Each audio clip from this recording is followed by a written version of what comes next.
नमस्कार, news are के खास कार्यक्रम 4 बड़ी खबरों में आपका स्वागत है। मैं हूं आपके साथ अभिनय सिंह चौहान।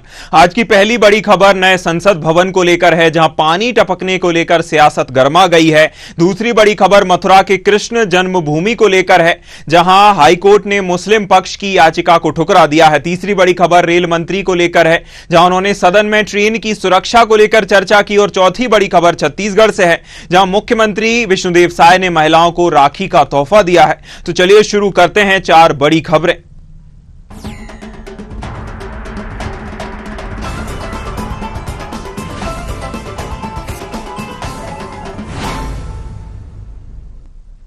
बारिश के बीच आपने पुराने जर्जर भवनों की छत से पानी टपकते देखा होगा।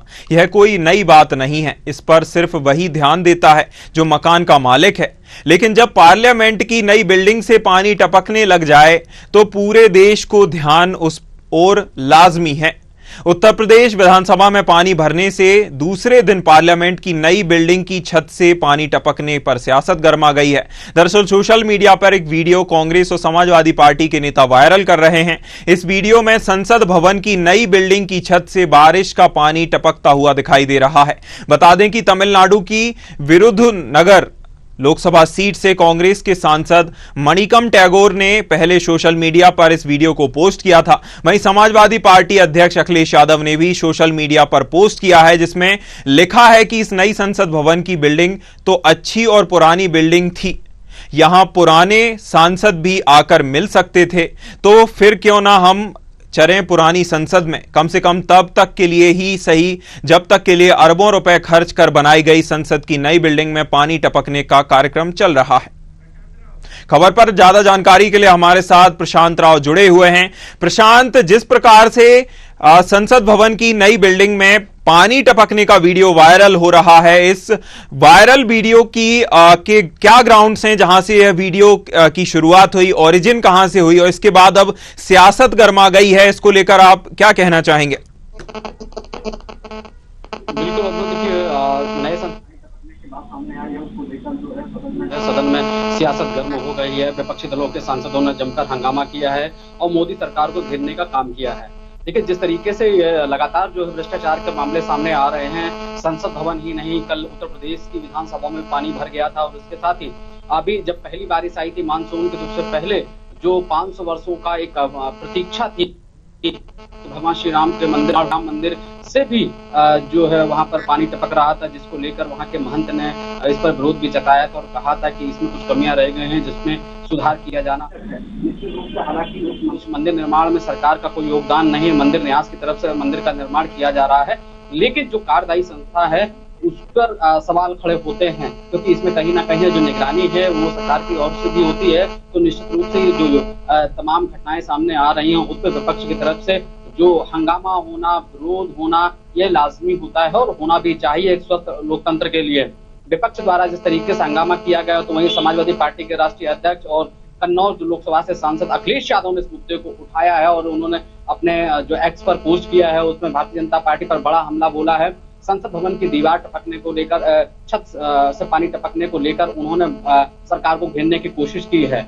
निश्चित रूप से कल जिस तरीके से बारिश हुई है देश के कई राज्यों में और इसके साथ कई इलाकों में जलभराव की स्थिति सामने आई है और ऐसे में संसद भवन जहां सबसे अत्याधुनिक टेक्नोलॉजी से बनाया हुआ बताया जा रहा है और कहा है अत्याधुनिक संसद है और इसमें किसी भी प्रकार की कोई भी कोताही नहीं बरती गई है और सरकार की तरफ से जो बड़े वादे किए गए केंद्र सरकार की तरफ से कि कोई भ्रष्टाचार नहीं हो रहा है, जहां प्रधानमंत्री नरेंद्र मोदी एक और कह रहे थे कि ना खाऊंगा ना खाने दूंगा, तो ऐसे में तमाम बड़ी खामियां निकल रही हैं। ये कहीं ना कहीं केंद्र सरकार के ऊपर बड़े प्रश्न चिन्ह खड़े करती है और ऐसे में जो लापरवाह कार्यदायी संस्था है और जो अधिकारी है उन पर कार्रवाई होना चाहिए। विपक्ष बिल्कुल इस पर सवाल उठाएगा और उठाना भी चाहिए, क्योंकि स्वस्थ लोकतंत्र के लिए जरूरी है। अगर भ्रष्टाचार इसी तरीके से दबते रहे तो आने वाले समय में भ्रष्टाचार का दीमक देश को खा भी सकता है। क्योंकि लेकिन फिर भी केंद्र सरकार की तरफ से ये जो मामला हुआ है उसको लेकर एक जांच बनाई जाएगी, जांच समिति के द्वारा ये किया जाएगा कि आखिर में क्या लापरवाही रही, किस कार्यदायी संस्था के द्वारा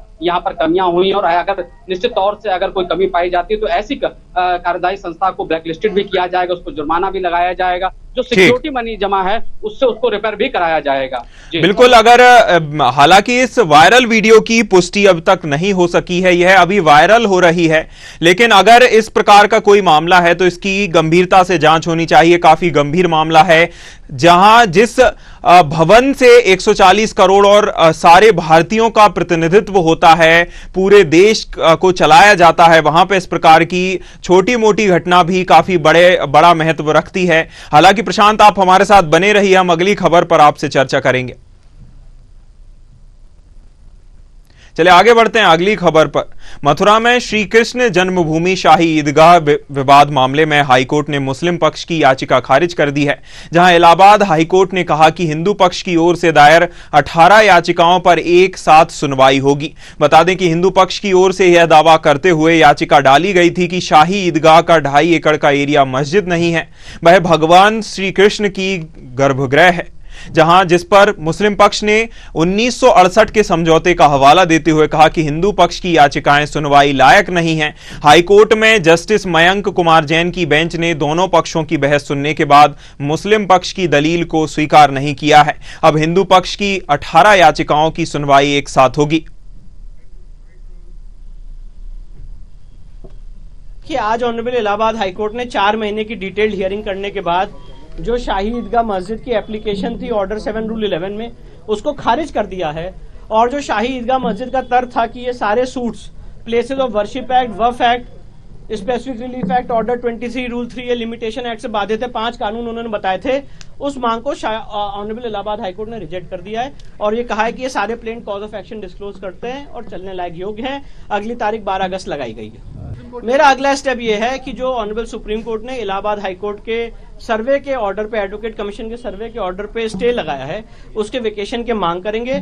और आज जो ऑनरेबल इलाहाबाद हाईकोर्ट ने आदेश पारित किया है उसके फेवर में हम सुप्रीम कोर्ट में कैविएट दाखिल करेंगे। और भगवान श्री कृष्ण की जन्मभूमि मामले पर भी मुझे पूरा विश्वास है आने वाले समय में भगवान श्री कृष्ण के भक्तों को न्याय मिलेगा, भगवान शिव के भक्तों को न्याय मिलेगा। और पूरे देश में जैसे इस समय तो चारों तरफ हर हर बम बम का नारा लगी रहा है, हर हर महादेव हो ही रहा है सावन के महीने में, लेकिन जय श्री राम और जय श्री कृष्ण की खबर पर हमारे साथ चर्चा करने के लिए प्रशांत राव जुड़े हुए हैं। प्रशांत, एक और हाईकोर्ट ने फैसला सुनाया है कि सभी 18 याचिकाओं पर एक साथ सुनवाई होगी, दूसरी ओर अब डिप्टी सीएम उत्तर प्रदेश के केशव प्रसाद मौर्य का उनका बयान भी निकलकर सामने आया है कि आशा है कि जल्द से जल्द भगवान श्री कृष्ण के भक्तों को न्याय मिलेगा। इसे आप किस प्रकार से देखते हैं? को लेकर विवाद हो रहा था, जिस पर जो याचिकाकर्ता मनीष यादव ने याचिका दायर की थी, जिस पर जो जस्टिस मयंक जैन है फैसला दिया है, उसमें जो कृष्ण भूमि को लेकर जो मुद्दा दाखिल किया गया तो उसमें मुस्लिम पक्ष की तरफ से एक याचिका दाखिल की गई थी, जिसको पोषण के लेकर उन्होंने जो है कोर्ट से मांग की थी और कोर्ट ने उसे खारिज कर दिया है। उसमें कई दलीलें दी गई थी। 1968 के जो यहाँ पर मध्यस्थता हुई थी उसको लेकर ये कहा गया है, लेकिन इस तरीके की याचिका को कोर्ट ने खारिज कर दिया है। ऐसी 18 याचिकाओं को दाखिल किया गया था, तो वहीं अभी जो मामला है वो कोर्ट के अधीन है और निश्चित तौर से ये मामला जो है तूल पकड़ते हुए नजर आ रहा है, क्योंकि तमाम जो विपक्षी दल हैं वो कहीं ना कहीं इस पर निशाना साधना शुरू कर देते हैं। लेकिन अभी हाल जो फैसला आया है उस पर डिप्टी सीएम केशव प्रसाद मौर्य ने भी कहा है कि निश्चित रूप से हम भगवान श्री राम की जन्मभूमि पर उनका मंदिर निर्माण देखना चाहते हैं और ये जो भूमि है वो स्वतंत्र होना चाहिए और हमें इस बात की प्रतीक्षा भी है। तो वहीं उत्तर प्रदेश के द्वितीय डिप्टी सीएम ब्रजेश पाठक, उन्होंने भी कहा कानून के तहत सारी बातें हो रही हैं और कोर्ट ने कानून के तहत ही अपना निर्णय दिया है। जिस तरीके के तथ्य रखे गए थे उसी के आधार पर यह फैसला आया है, यह फैसला स्वागत योग्य है। देखिए, और कई बातें भी कही गई विदेशी आक्रांताओं के द्वारा, जिस तरीके से यहाँ पर तमाम जो मंदिरों को तोड़ा गया, कब्जा किया गया है, वहाँ जो अपने सनातन हिंदू धर्म के तमाम आराध्य देव थे उनके स्थान पर उन्होंने अपने आराध्य देवी देवताओं को हटाकर तमाम तरीके की वहां मज़ारें बनाई, आम तरीके की उन्होंने अपनी जो व्यवस्थाएं वहां पर कायम की थी। इसके खिलाफ लगातार कई जगह जो याचिकाएं दाखिल की गई। तो आज कृष्ण जन्मभूमि को लेकर जो मामला फैसला जो आया है वो स्वागत योग्य सभी नेताओं ने बताया है। हालांकि विपक्ष ने इस पर कोई उत्तर प्रदेश में हमला नहीं बोला है, क्योंकि ये कोर्ट के अधीन ये मामला है और इसका सभी ने स्वागत किया है। जी बिल्कुल, जिस प्रकार से कोर्ट ने फैसला सुनाया है, सभी 18 याचिकाओं पर एक साथ सुनवाई होगी। हालांकि देखना होगा कि आगे चलकर मामले में क्या कुछ ग्राउंड्स निकलकर सामने आते हैं। बहुत धन्यवाद प्रशांत आपका हमारे साथ जुड़ने के लिए, हमारे साथ चर्चा करने के लिए। चलिए आगे बढ़ते हैं अगली खबर पर। मॉनसून सत्र के 9वें दिन लोकसभा में रेल मंत्री अश्विनी वैष्णव ने ट्रेनों की सेफ्टी पर बात की, जहां विपक्ष ने ट्रेन हादसों पर सवाल पूछा और हंगामा किया। रेल मंत्री ने कहा कि पूर्ववर्ती सत्ताधारी लोग बताएं कि 58 सालों में वे 1 किलोमीटर भी स्वचालित ट्रेन एटीपी क्यों नहीं लगा पाए। उन्होंने कहा कि जब दुर्घटनाएं के आंकड़े में थोड़ी कमी आती थी तब ये लोग सदन में ताली बजाते थे, लेकिन आज जब 171 औसत एक्सीडेंट की संख्या में 68% की कमी आई है, जब विपक्ष के हंगामे पर रेल मंत्री ने यह भी कहा कि पहले अपनी गिरेबान में झांकिए। वहीं रेल मंत्री अश्विनी वैष्णव ने रेल भर्ती को लेकर आंकड़े साझा किए। उन्होंने कहा कि 2004 में 2014 तक रेलवे में सिर्फ 4,11,000 कर्मचारियों की भर्ती हुई, जो आज बढ़कर 5,02,000 हो गई है। खबर पर हमारे साथ चर्चा करने के लिए आलोक सोती जी जुड़े हुए हैं। आलोक जी, जिस प्रकार से विपक्ष और पक्ष को लेकर, रेलवे की सेफ्टी को लेकर दोनों आमने सामने आ गए, जिसके बाद रेल मंत्री कहने पर रेल मंत्री आक्रामक हो गए और उन्होंने आंकड़े साझा किए हैं कई तरह की। उन्होंने बताया कि 68% की कमी आई है। इसे आप किस प्रकार से देखते हैं? जी हाँ, अभी देखा था, हाल के दिनों में देखा कि कई ट्रेनें जो है डिरेल हुई, चाहे गोंडा हो चाहे अमरोहा हो, और आपने दुर्घटना होता देखा। तो इस तरीके का मानसून जी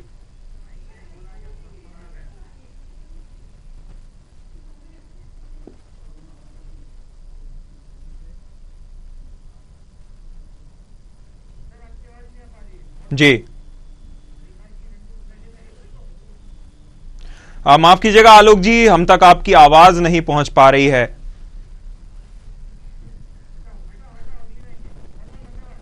बहुत बहुत धन्यवाद आलोक जी आपका जुड़ने के लिए। हम तक आपकी आवाज नहीं पहुंच पा रही है, हम आपकी आवाज नहीं सुन पा रहे हैं। बहुत धन्यवाद आलोक जी आपका जुड़ने के लिए, हमारे साथ चर्चा करने के लिए। चलिए रुक करते हैं, अगली खबर पर बढ़ते हैं। मुख्यमंत्री विष्णुदेव साय ने प्रदेश की 70 लाख महिलाओं को महतारी वंदन योजना की 6वीं किश्त जारी करते हुए राखी का उपहार दिया, जहां महतारी वंदन ऐप का भी शुभारंभ किया गया है। बता दें कि कार्यक्रम में मुख्यमंत्री ने 2,752 महिला स्व सहायता समूहों को आर्थिक गतिविधियों के संचालन के लिए 100 करोड़ का बैंक लोन भी वितरित किया। मुख्यमंत्री एक पेड़ मां के नाम महावृक्षारोपण अभियान में उन्होंने शुभारंभ भी किया। उद्योग, श्रम सहित विभागों के हितग्राहियों को सामग्री वितरित की गई। वहीं मुख्यमंत्री ने जगदलपुर में 9.31 करोड़ के विकास कार्यों का लोकार्पण किया।